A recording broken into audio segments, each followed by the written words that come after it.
Things need to change at Ferrari.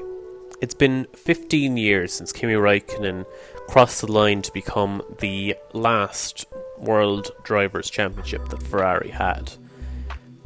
This came in a decade where they had won 5 in a row with Michael Schumacher. They dominated the Constructors' Championships and they competed for race wins and championships on a regular basis. But the last 15 years that have followed from that win have been very, very sparse in terms of championships. They've won 1 Constructors' title in that time. But in terms of competing for the championship, they haven't really been all that close, despite having cars that maybe should have been at times. We talk about the Alonso years, which I've talked about in a previous podcast, where they didn't have a car capable of winning the championship, I don't think, in terms of pure pace. But in the hands of Fernando Alonso, they brought it damn close. Since then, obviously, Mercedes and Red Bull have largely dominated the sport over the last 8 or 9 years.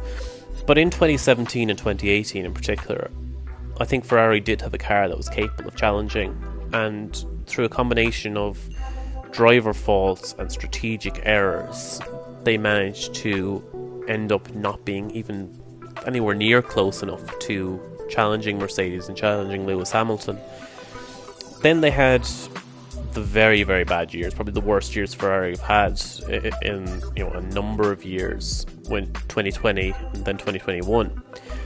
But there was renewed optimism coming into 2022, because they showed up in testing and they had a car that looked like an absolute rocket ship, which is probably to be understandable because of the fact that they've effectively taken 2 years off to develop this car. They came out and, in my opinion, they had the quickest car, certainly over 1 lap, which has been shown by the fact that Charles Leclerc has put it on pole more often than anybody else this year, and even Carlos Sainz has gotten a couple too.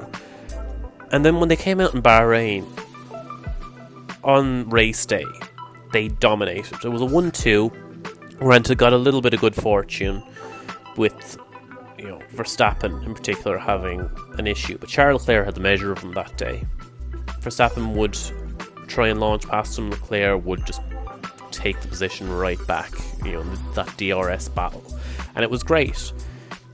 Then Leclerc romped away to victory. Verstappen had his engine issue, Sainz was promoted to P2, and Perez had his engine issue, which meant that both the Red Bulls retired from the opening race and Ferrari took maximum points. From there, it kind of all went to pot a little bit for Ferrari.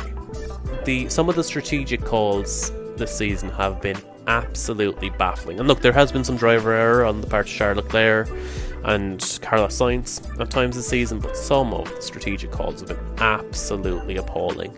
Like the call in Hungary where Leclerc is leading the race and they pit him onto hard tyres which weren't working for anybody else. They had margin to check out what other drivers were doing, and there was not a single driver, I don't think, that day was having a good time with those hards. And yet they pit the race leader onto them and he has no pace, and Max Verstappen, to show a kind of how much of a pace differential there was between them, look, Verstappen had to come through the field on a track which is very difficult to overtake. He gets into the lead, spins, Leclerc overtakes him again, and Verstappen still manages to go on to win the race by a country mile. It's an absolute disaster. You think of Silverstone, where Leclerc is obviously their biggest chance of the title, and yet they pit Sainz for a safety car restart. Absolutely feed Leclerc to the dogs. Look, granted, Sainz won the race, but in that situation, you pit Charles Leclerc every single time because he is the one that can potentially challenge for the title on a day where Verstappen wasn't taking home anywhere near as many points as he should have.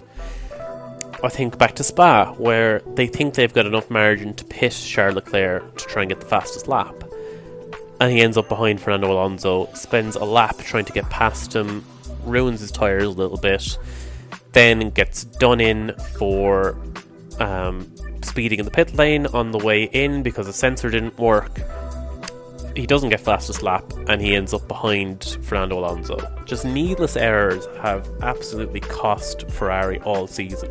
So Matteo Binotto, he is going to be under scrutiny over the winter break. He's going to have to make changes. He's going to have to be ruthless, or else it's going to be his neck that's going to be on the line. How many changes do they need? It's hard to tell, but something has to give. They can't be making these amateurish strategy calls, for another season. Ferrari need results, and they need them now. And I think that if they do not come, at the very least, very close to the championship in 2023, Binotto's job could be at stake. Anyway, let me know what you think of Ferrari's decisions this season. Have I been a bit harsh, or have I not been harsh enough? We'll see what happens, obviously, with Ferrari going into the next season in the coming weeks. But let me know what you think about them in the comments below. I'll see you in the next video.